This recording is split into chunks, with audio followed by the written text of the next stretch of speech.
due to unpaired electrons, due to DD transitions. It is an important property of the transition metal atoms. At the same time, complexes. Magnetic property is used to determine whether the complex is paramagnetic or diamagnetic in a particular geometry. Geometry in the sense, especially coordination complexes in the octahedral geometry with formation of with 6 ligands, tetrahedral geometry or square planar geometry with 4 ligands whenever they are approaching. So if complex is formed with 4 ligands, it may be tetrahedral or square planar. If complex is formed with 6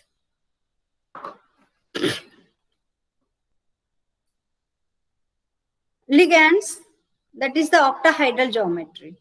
So in the octahedral geometry, 6 ligands are participating. At the same time, in the tetrahedral and square planar geometry, 4 ligands are participating. But that formed complex is either diamagnetic or paramagnetic is determined by number of unpaired electrons present in that system or complex. When the magnetic field is applied for a complex or a free ion, free transition metal ion, the first order Zeeman splitting takes place. What is Zeeman splitting? Presence of magnetic field. Yeah, splitting of fine lines in the magnetic field when applying magnetic field. So here also, due to Zeeman splitting, whenever magnetic field is applied, it shows magnetic property. Due to alignment of electrons, different magnetic levels can have different energy values. If suppose one unpaired electron is there, energy value is different. 2 unpaired electrons are there, that is different. Maximum in the coordination complexes up to 5 unpaired electrons is possible, but majority of the situations 3, 4, it depends on the system. Unpaired electrons are present. If unpaired electrons exist after the alignment, after the Zeeman splitting, it can be distributed as 2 levels and possess the same energy gap delta E. Energy gap is same as a normal, even if we are applying magnetic field too, but it will be distributed as 2 levels. In the first order Zeeman effect, the energy difference is delta E between the levels is proportional to the applied field strength. How much field strength we are applying, that is proportional to energy difference, delta E.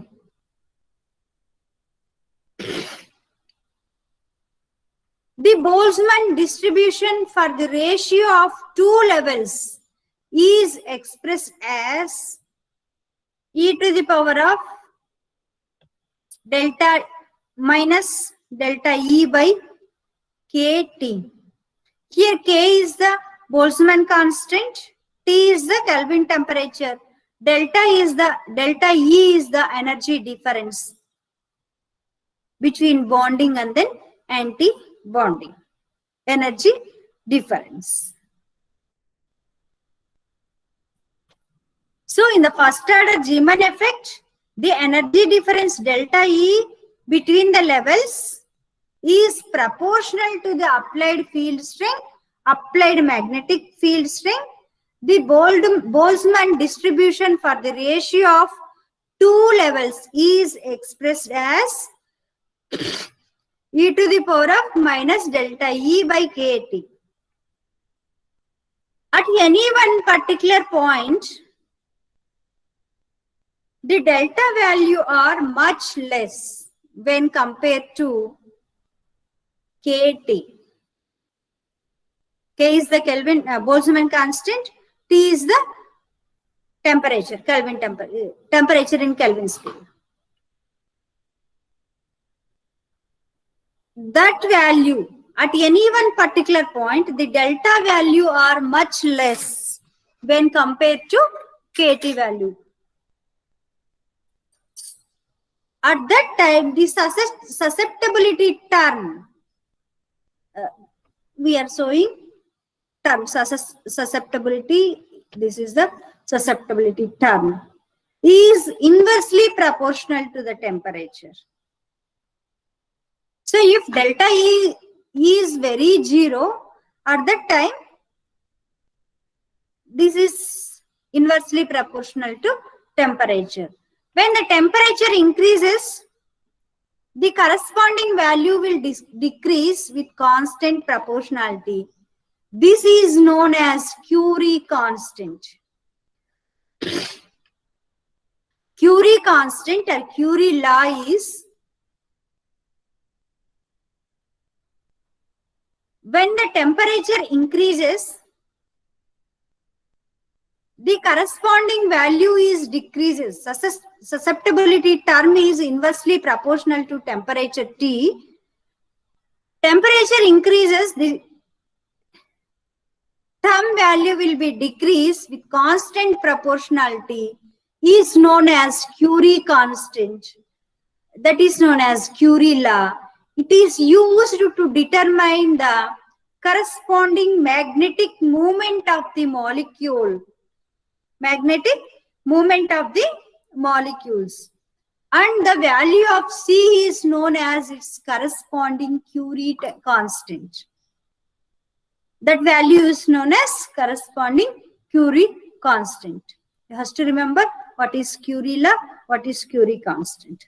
The relationship between Curie constant and temperature is given as, that is the susceptibility term is equal to C by T. C by T. But magnetic moment mu is equal to 2 into S into S plus 1 to the power of half into mu B. S is the spin value. Mu B is EH by 4 pi m E.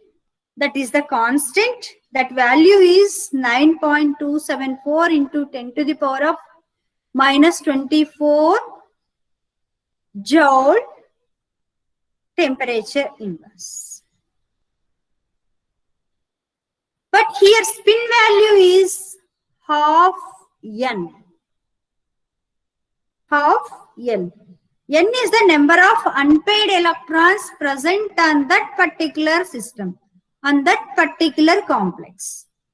Hence, we can write here mu is equal to N into N plus 2 whole to the power of half into mu B. You can remember here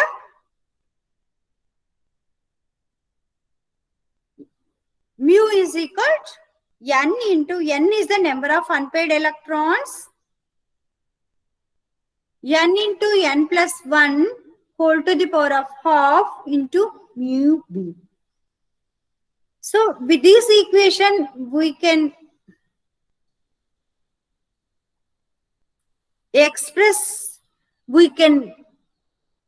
determine magnetic momentum values mu by mu.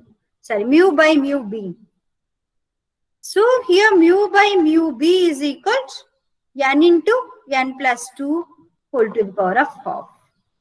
Suppose if we are taking scandium and titanium 3D series, if we are observing transition metals and their magnetic momentum values,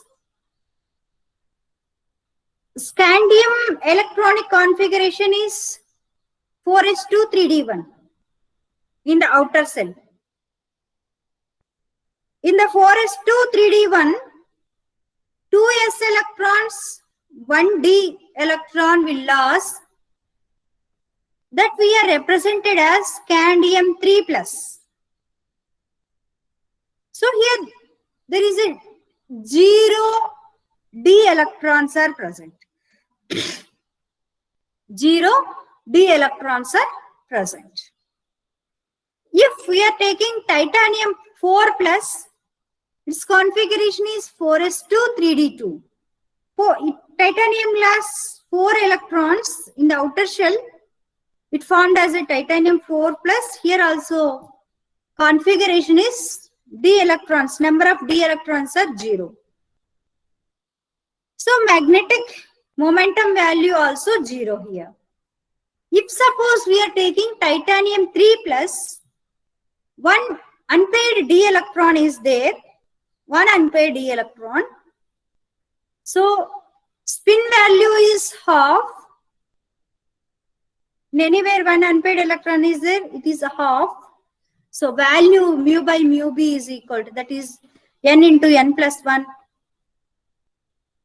whole to the power of 2 is equal to 1.73. Like this, you can calculate the magnetic momentum value.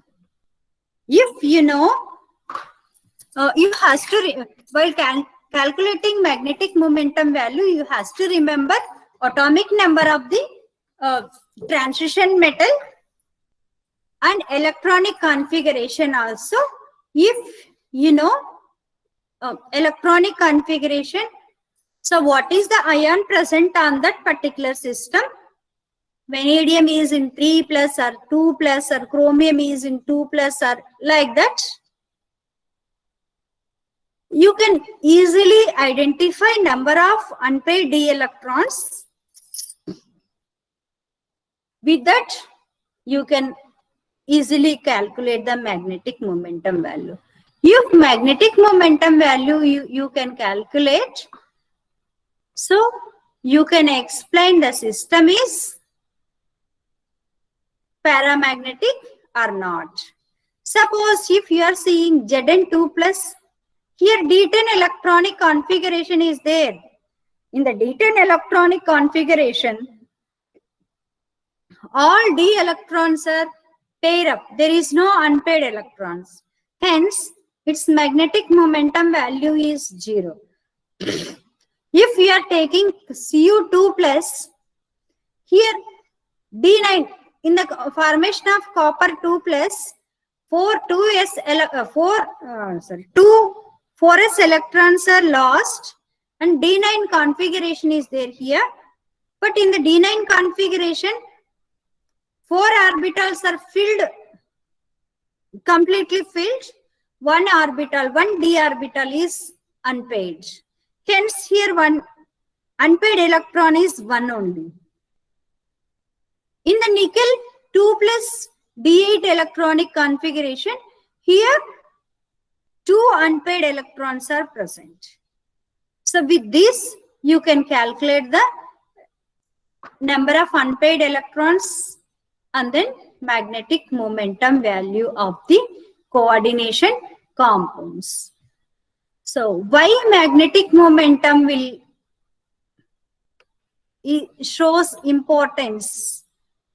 Calculation of magnetic momentum,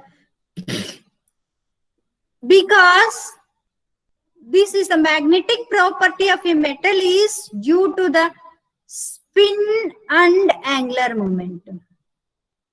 Spin and angular momentum of the electrons present in the complex. Due to that only, transition metals and their complexes shows magnetic property.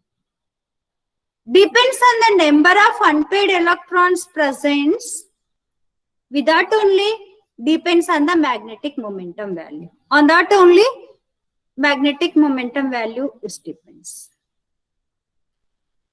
At the same time, number of unpaired electrons. Due to number of unpaired electrons, transition metals and their complexes shows various colors. Various colors.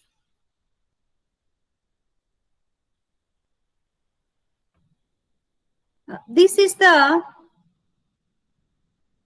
magnetic property and